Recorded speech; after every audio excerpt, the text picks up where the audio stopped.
بسم اللہ الرحمن الرحیم الحمد للہ وکفی وسلام علی عبادہ الذین اصطفی اما بعد اعوذ باللہ من الشیطان الرجیم بسم اللہ الرحمن الرحیم وذکر فإن الذکریٰ تنفع المؤمنین سبحان ربک رب العزة عما یصفون وسلام علی المرسلین والحمد للہ رب العالمین اللهم صل على سيدنا محمد وعلى آل سيدنا محمد وبارك وسلم اللهم صل على سيدنا محمد وعلى آل سيدنا محمد وبارك وسلم اللهم صل على سيدنا محمد وعلى آل سيدنا محمد وبارك وسلم۔ مقصد زندگی اللہ کی بندگی اور مقصد حیات اللہ تعالیٰ کی یاد۔ نہ ہم اپنی مرضی سے اس دنیا میں آئے اور نہ اپنی مرضی سے اس دنیا سے جانا ہے۔ اللہ پاک نے حکم فرمایا تو آ گئے، اور اللہ تعالیٰ حکم فرمائیں گے تو چلے جائیں گے۔ نہ آنے میں ہماری مرضی کا کوئی دخل، نہ جانے میں ہماری مرضی کا کوئی دخل۔ عقل مندی کا تقاضا یہ ہے بیچ کی جو زندگی ہے وہ بھی ہم اللہ کی مرضی کے مطابق گزاریں۔ پیارے محبوب صلی اللہ علیہ وسلم نے آسمان کی چھت کے نیچے اور دھرتی کے اوپر رہتے ہوئے کس طرح زندگی گزاریں کہ اللہ کو پسند آ جائیں، اس کے ہمیں طریقے و اصول بتائے۔ ہم تنہائی میں رہیں تو کیسے، جلوت میں رہیں تو کیسے، اپنوں میں رہیں تو کیسے، پرایوں میں رہیں تو کیسے، سفر میں رہیں تو کیسے، اور حضر میں رہیں تو کیسے۔ اللہ کے محبوب صلی اللہ علیہ وسلم نے قدم قدم پہ ہماری رہبری فرمائی۔ ایک مرتبہ معاذ بن جبل رضی اللہ تعالیٰ عنہ کو فرمایا کہ معاذ، مجھے تم سے محبت ہے۔ ساری دنیا کے صحابہ کرام اور پوری امت کہتی ہے محبوب سے کہ ہمیں آپ سے محبت ہے۔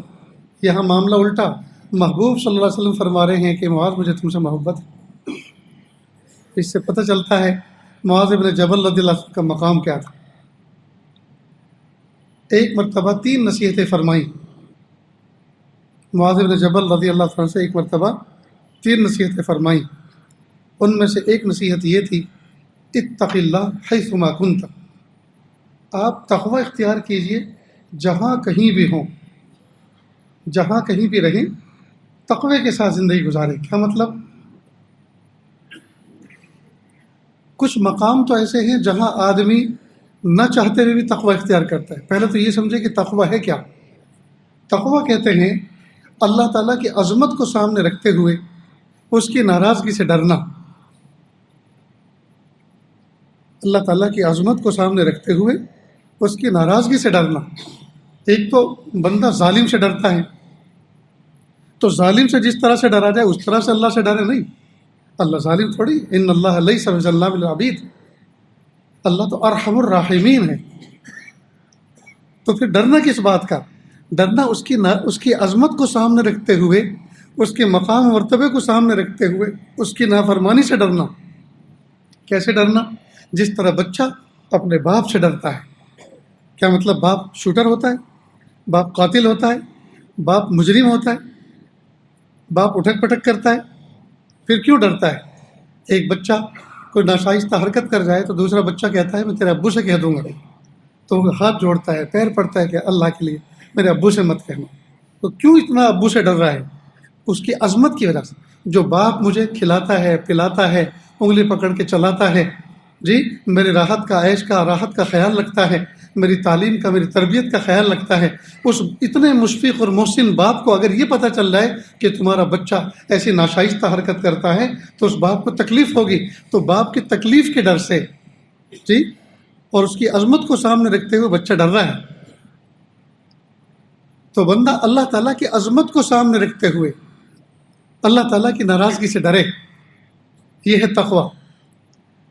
تو کچھ جگہیں تو ایسی ہیں جہاں آدمی تقوی اختیار کرتا ہے، مثلا خانہ خدا، مسجد میں ہے کہ یہاں گالی نہیں دیتا۔ کیوں؟ اللہ سے ڈر، عظمت اللہ کے سامنے پیش نظر ہے۔ مدرسے میں گالی نہیں دیتا، خانقاہ میں گالی نہیں دیتا، قبرستان میں گالی نہیں دیتا، حرم پاک میں گالی نہیں دیتا، ان جگہوں پہ بچتا ہے۔ تو اس کا مطلب یہ کہ ان کے علاوہ جتنی جگہیں دنیا میں پھر خوب گالی نہیں، جیسے ان جگہوں پہ بچ رہے ہیں اور اللہ سے ڈر رہے ہیں عظمت کو سامنے رکھتے ہوئے، اسی طرح دوسری جگہوں پہ بھی اللہ کی عظمت کو سامنے رکھتے ہوئے ڈریں، اس لیے کہ جو رب یہاں ہے وہی سب جگہ ہے، جو مسجد میں ہے، جو حرم پاک میں ہے، جو مدرسے میں ہے، جو خانقاہ میں ہے، جو قبرستان میں ہے، وہی رب بازار میں بھی ہے، گلی کوچے میں بھی ہے، گھر بار میں بھی ہے، ریلوے اسٹیشن پہ بھی ہے، ایئرپورٹ پر بھی ہے، سمندر کے کنارے پر بھی ہے، ہر جگہ ہے۔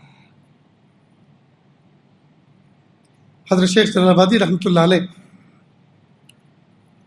گاڑی میں بیٹھتے تھے تو یوں، ایسے نہیں، ایسے کمر ٹیکتے نہیں تھے پیچھے، اور سوتے بھی تھے تو پیر نہیں پھیلاتے تھے۔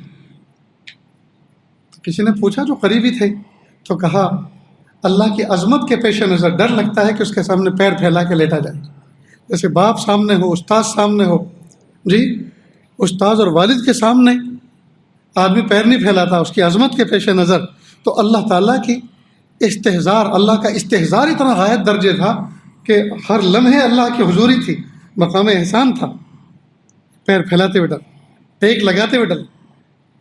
اور حضرت کے بہت قریبی، حضرت کے شاگرد، انہوں نے اس عاجز سے کہا، جب میں نے یہ ان کے سامنے ذکر کیا، فرمایا کہ آخری عمر میں اور مرض وفات میں ایک مرتبہ مسجد جا کے نماز نہیں پڑھے تو اس دن ناشتہ نہیں کیا۔ کسی نے پوچھا کہ حضرت کیوں ناشتہ نہیں کیا، ناشتہ کیوں نہیں کر رہے؟ کہا اس کے گھر حاضری تو دی نہیں، کس منہ سے اس کے دسترخوان پر بیٹھ کے ناشتہ کروں۔ اللہ اکبر کرو، کتنا بڑا استحضار تھا، کیا مقام اللہ پاک نے ان کو عطا فرمایا۔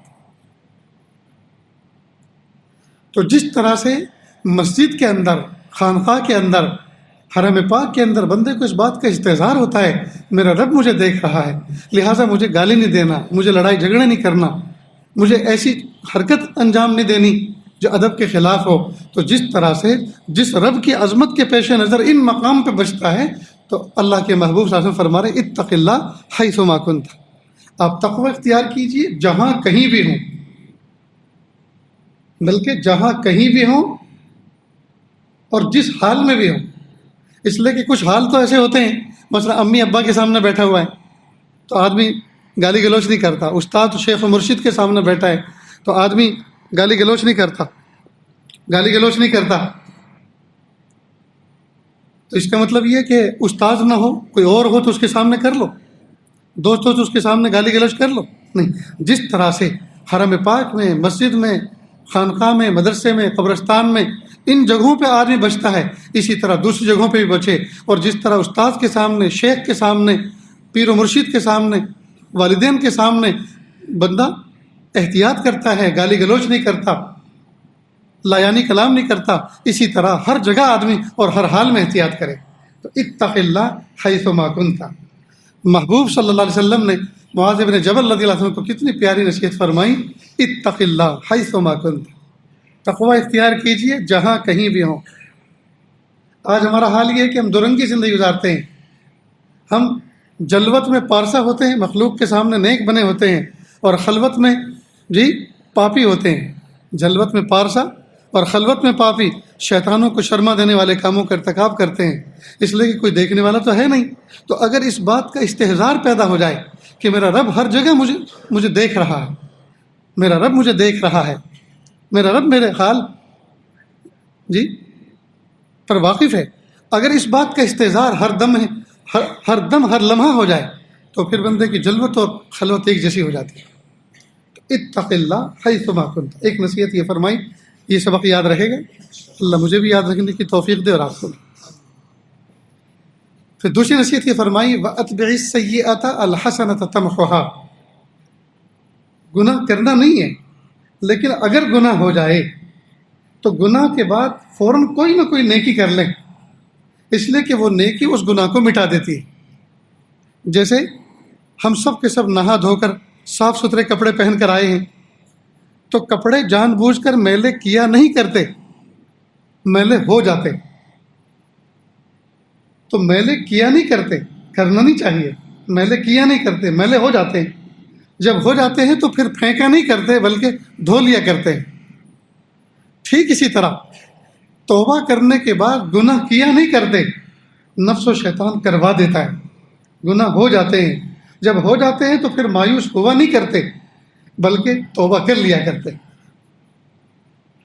اللہ اکبر کبیرہ. اور توبہ کرنے کے لیے اور گناہ کو مٹانے کے لیے سب سے آسان کیا کہ کوئی نہ کوئی نیکی کر لیں. وہ نیکی اس کی مکافات، اس کا سبب بن جاتی.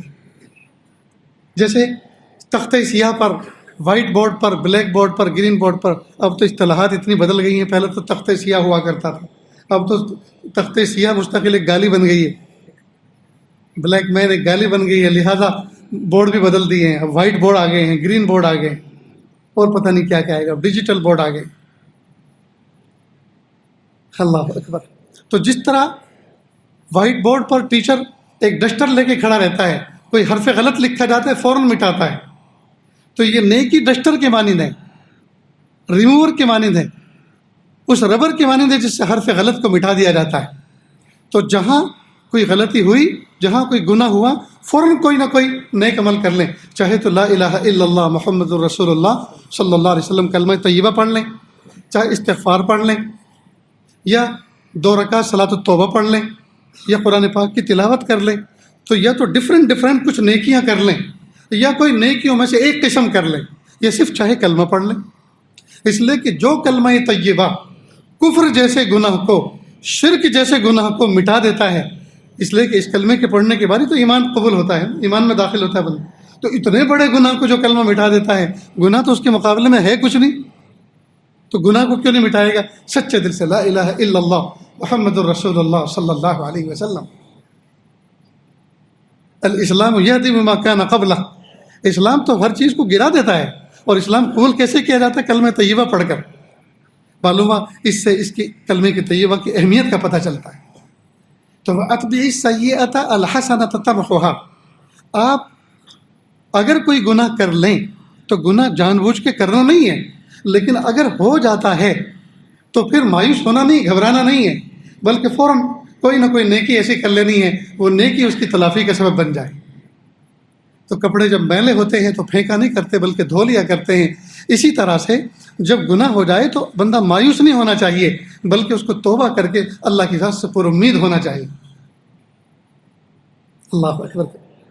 عجیب بات، بہت سارے نوجوان بچے آتے ہیں روتے ہوئے کہ جی میں نیک نہیں بن سکتا، میں اللہ کا ولی نہیں بن سکتا. میں صبح کو توبہ کرتا ہوں، دوپہر کو ٹوٹ جاتی ہے، دوپہر کو کرتا ہوں، شام کو ٹوٹ جاتی ہے، 24 گھنٹے بھی میری توبہ نہیں چلتی. تو ایک بات یاد رکھیں، کپڑے میلے ہوتے ہیں اور ہم دھو لیتے ہیں، اور پھر میلے ہوتے ہیں اور پھر دھو لیتے ہیں، اور پھر میلے ہوتے ہیں اور پھر دھو لیتے ہیں. جب کپڑے میلے ہوتے ہوتے نہیں تھکے اور ہم دھوتے دھوتے نہیں تھکے تو ہم توبہ کرتے کرتے کیوں تھک گئے؟ یا یوں کہیے، جب توبہ قبول کرنے والا نہیں تھکا تو توبہ کرنے والا کیوں تھک گئے؟ اس لیے یہ شیطان و نفس کی طرف سے ایک مایوسی کی چال ہے. وہ گناہ کراتے کراتے اس مقام پہ پہنچانا چاہ رہا ہے کہ توبہ کا فائدہ کیا؟ تم نے تو توبہ کر کر کے کتنے ڈھیر لگا لیے، اب وہ کہاں معاف کرے گا؟ اب تم سدھرنے والے نہیں ہو، لہٰذا جو کچھ کرنا ہے کرو، جو کچھ ہوگا دیکھا جائے گا آخرت میں. وہ اس طرح ایک چرکا دیتا ہے، اس طرح سے ایک دھوکہ دیتا ہے. اللہ اس کے دھوکہ کھانے سے ہمیں حفاظت فرمائے. تو مایوس نہ ہو، بلکہ بزرگوں نے فرمایا عجیب بات کہ اگر کوئی بندہ توبہ کرے پھر گناہ کر لے، پھر توبہ کرے پھر گناہ کرے، گناہ کرے اور توبہ کرے، گناہ کرے اور توبہ کرے، یہ بھی استقامت کی ایک علامت ہے کہ یہ بندہ اللہ تعالیٰ کے غفور الرحیم ہونے سے مایوس نہیں ہوا، اپنی توبہ کے مستجاب ہونے سے مایوس نہیں ہوا. چنانچہ چاہے زندگی بھر گناہ کرتا رہے، انشاءاللہ فتح اسی کی ہوگی. اختتام انشاءاللہ خاتمہ ایمان پر ہوگا، خاتمہ توبہ پر ہوگا. اس لیے کہ نفس اور شیطان اس کو ورغلاتا رہا، نفس و شیطان اس کو دباتا رہا، نفس و شیطان اس کو کچلتا رہا، لیکن یہ بار بار اٹھتا رہا. جس طرح کبڈی کھیلنے والا ہمت نہیں ہارتا اور وہ اپنا سانس نہیں توڑتا، یہ کشتی لڑنے والا اپنی دونوں شانوں کو زمین پر ٹکنے نہیں دیتا، آخری دم تک اپنے اسٹیمنا کو استعمال کرتا ہے تو اس کو ہارا ہوا نہیں کہا جاتا، وہ جیتا ہوا کہلاتا ہے. تو مایوس نہ ہو. اس وقت پوری امت جو مایوسی کا شکار ہو رہی ہے، اور پوری امت جو اس وقت معصیت میں غرق ہو رہی ہے، اور معصیت میں غرق ہوتے ہوئے سوچ رہی ہے کہ اب کوئی اللہ کی مدد ہم پر آنے والی نہیں ہے، اور اب ہم اللہ کے ولی بننے والے نہیں ہیں، وہ دور گیا جس میں ولی بنا کرتے تھے، نہیں، غلط بات ہے۔ یہ نفس و شیطان کی چال ہے جو ہمیں اس سمجھ بوجھ پہ لا رہے، اللہ حفاظت فرمائے اس کی چالوں سے۔ تو محبوب صلی اللہ علیہ وسلم نے کیا فرمایا؟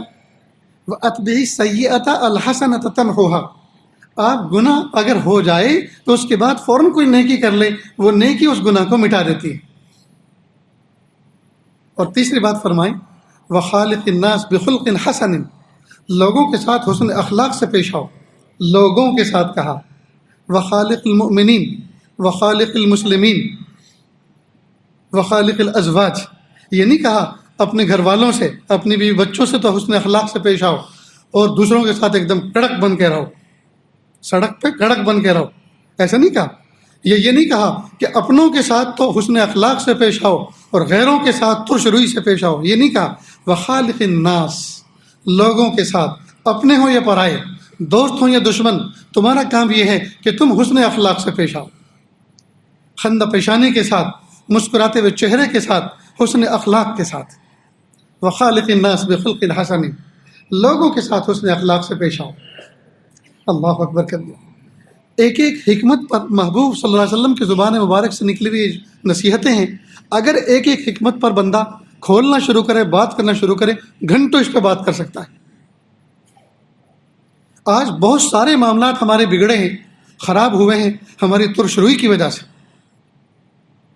ہمارے خاموش مزاجی کی وجہ سے، دوسرے کو بھلے انداز سے نہ دیکھنے کی وجہ سے، ہمیں ہمارے پڑوسیوں نے، ہمارے ساتھ چلنے والوں نے، ہم سفروں نے ہمیں کوئی اور مخلوق سمجھا اور ہم نے ان کو کوئی اور مخلوق سمجھا۔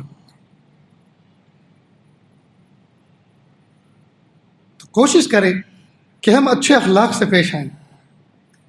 ایک مرتبہ یہ عاجز ٹرین میں اپنے بھتیجے کے ساتھ سورت سے سفر کر رہا تھا دہلی کی طرف، اور سامنے والی سیٹ پر ایک نو بیاہتا کپل بیٹھا ہوا تھا، نیا جوڑا بالکل، اور دونوں اس طرح سے بے ڈھب انداز سے بیٹھے تھے کہ مجھے بھی شرم آ رہی تھی، ساتھ میں بھتیجا تھا، اسے بھی غیرت آ رہی تھی۔ عجیب بات یہ، ہمیں اپنی سیٹ پہ بیٹھنا تھا، دلی تک کا 1100-1200 کلومیٹر کا سفر کاٹنا تھا۔ ہماری جو متعین سیٹ تھی اس کے نیچے سامان رکھا تھا ان کا، اور انہیں کمال ہوشیاری کے ساتھ بیٹھے وہ سامنے والی سیٹ پر اور سامان رکھا ہماری سیٹ پر تاکہ ہماری نظروں میں رہے۔ تو اس عاجز نے جھکی جھکی نگاہوں سے ان سے کہا کہ بھئی یہ سامان کس کا ہے؟ تو جو نوجوان تھا اس نے کہا جی ہمارا ہے۔ میں نے کہا آپ کی سیٹ کون سی ہے؟ کہ جس پہ ہم بیٹھے ہیں۔ میں نے کہا اپنا سامان بھی آپ اسی سیٹ کے نیچے رکھ لیجیے۔ اس نے کہا آپ یہاں رکھ دو۔ میں کہا نہیں، جہاں آپ کی سیٹ ہے اپنا سامان آپ وہاں رکھو، جو میری سیٹ ہے ہماری ہے ہم اپنا سامان وہاں رکھیں گے۔ کہا آپ یہاں رکھ دیجیے نا، اس میں کیا ہو۔ تھوڑا سا تر شروع ہوا۔ میں نے کہا نہیں، آپ اپنا سامان اپنی سیٹ کے نیچے رکھیں، ہم اپنا سامان اپنی سیٹ کے نیچے رکھیں گے۔ لیکن جب اس نے دیکھا کہ مزاج تھوڑا سا اس کا ایسا ہی ہو رہا ہے، ہم نے دیکھا کہ اس کا مزاج ایسا ہو رہا ہے اور وہ تیار نہیں ہے، تو ہم نے پھر دوسرے انداز سے بات کی۔ ہمیں بھی تو ہمارے بڑوں نے کچھ سکھایا ہے۔ میں نے کہا دیکھو بہت خطرناک سامان لے کے جا رہا ہوں، تمہاری سیٹ کے نیچے رکھتا ہوں، اگر تلاشی ہوئی تو ہاتھ اونچے کر دوں گا، میرا نہیں ہے، جس کی سیٹ کے نیچے ملا اس کا ہو۔ بس انہوں نے دیکھا، انہوں نے سوچا کہ یہ تو لگتا بھی ہے۔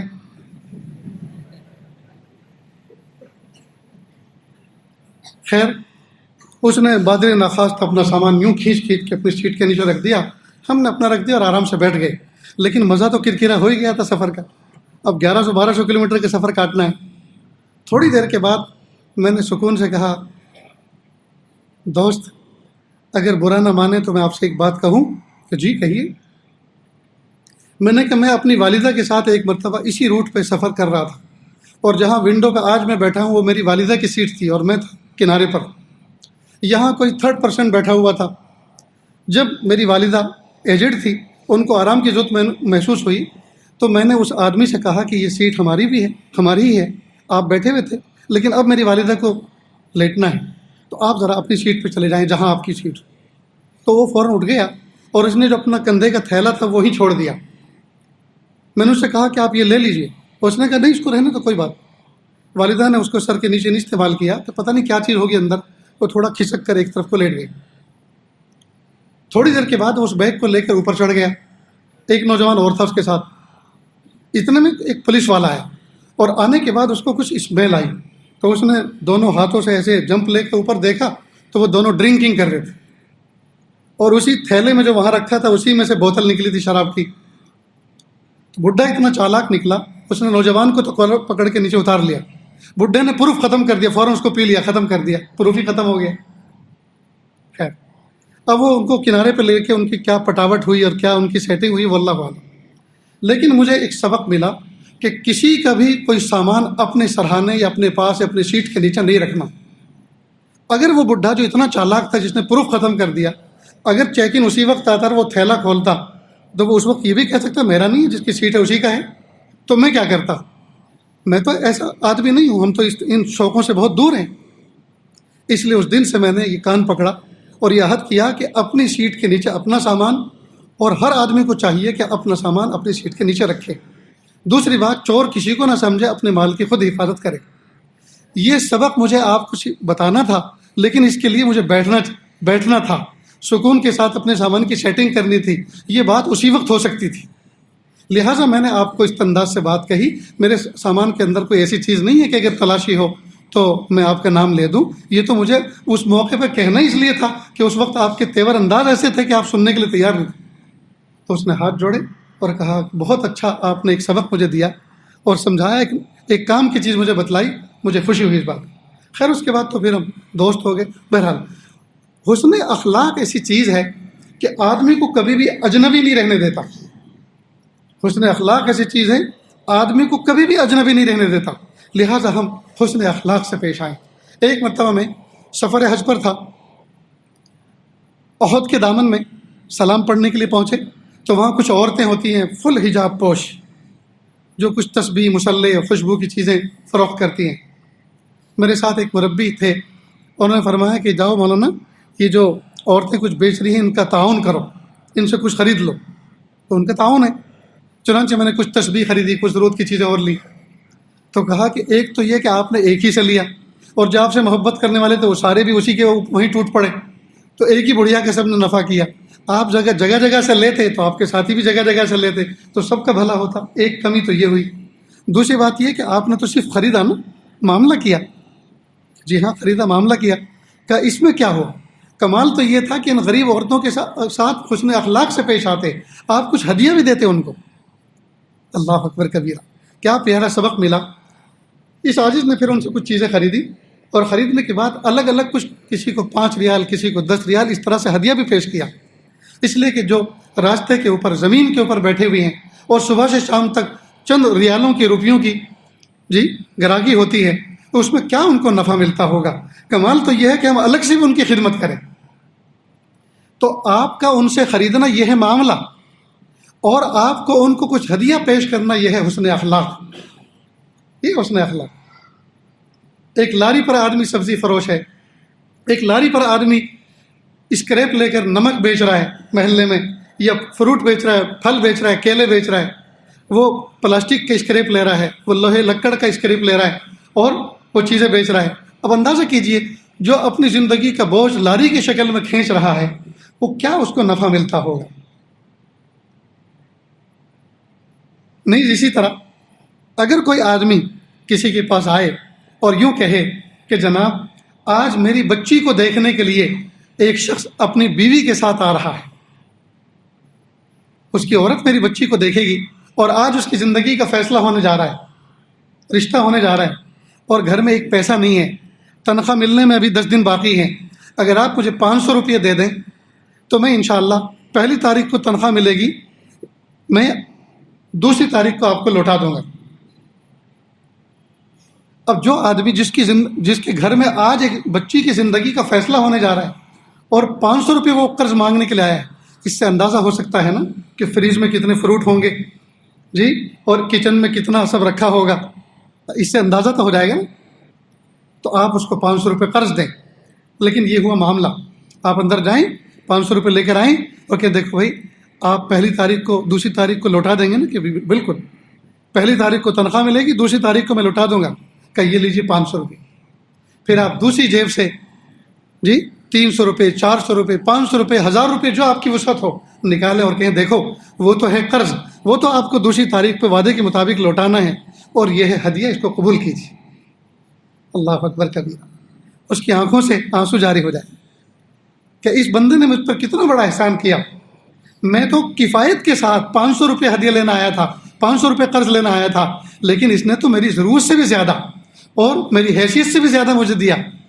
تو ایک تو 500 روپے واپس لوٹنا آپ کا یقینی ہو گیا، اور دوسرا حسن اخلاق کے ساتھ آپ نے جو کسی مومن کے ساتھ برتاؤ کیا، اس کے لیے اللہ تعالیٰ کے یہاں آپ نے جو اپنے درجات بلند کروائے، اور اس پیسہ دینے کی وجہ سے اللہ تعالیٰ کے یہاں سے جو نیکیوں کے فیصلے کروائے وہ ماں سوا ہے۔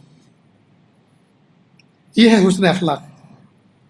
تو ہمیں چاہیے کہ ہم اس طرح سے حسن اخلاق کے ساتھ پیش آئیں۔ آپ نے رکشہ کیا، ریلوے اسٹیشن سے آپ پہنچے، مجھے فیضان القرآن جانا ہے، مہتیب صاحب سے ملنا ہے، اپنے طالب سے ملنا ہے، اپنے شاگرد سے ملنا ہے، بیٹے سے ملنا ہے۔ رکشے والے سے طے کیا، کیا لوگے؟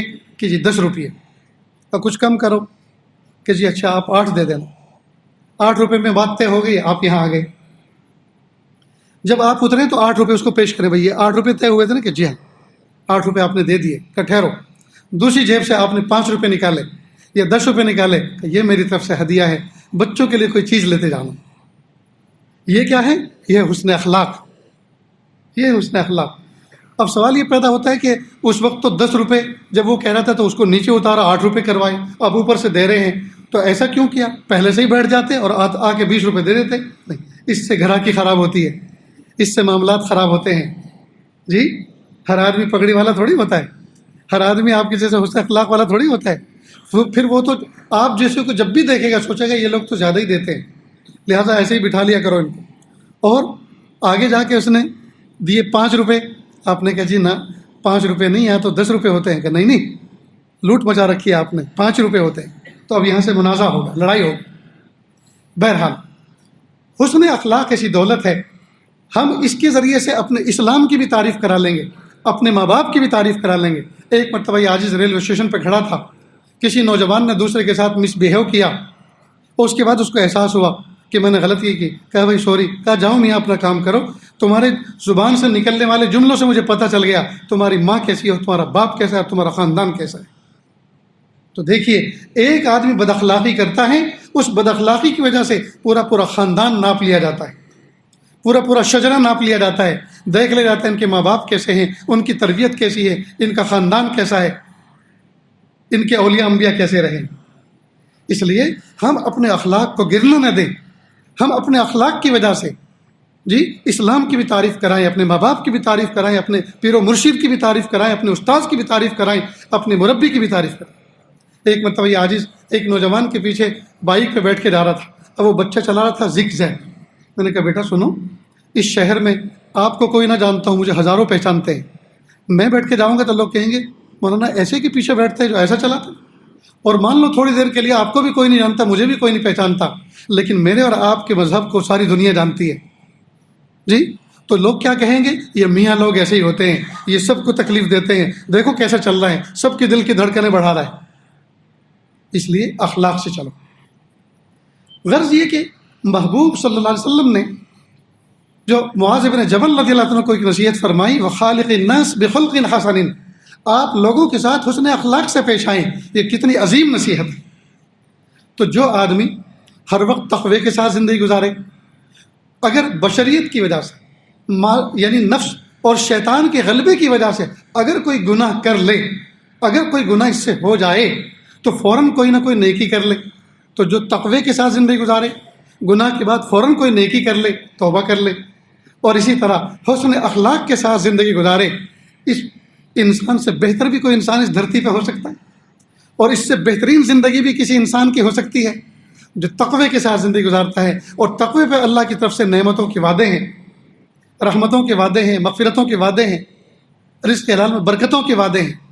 اور جو آدمی گناہوں سے پاک زندگی گزارے اور حسن اخلاق کے ساتھ زندگی گزارے، وہ تو لہکتا اور مہکتا ہوا انسان بن کر اس دھرتی پر زندگی گزارتا ہے۔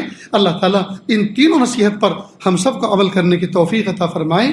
وآخر دعوانا ان الحمد للہ رب العالمین۔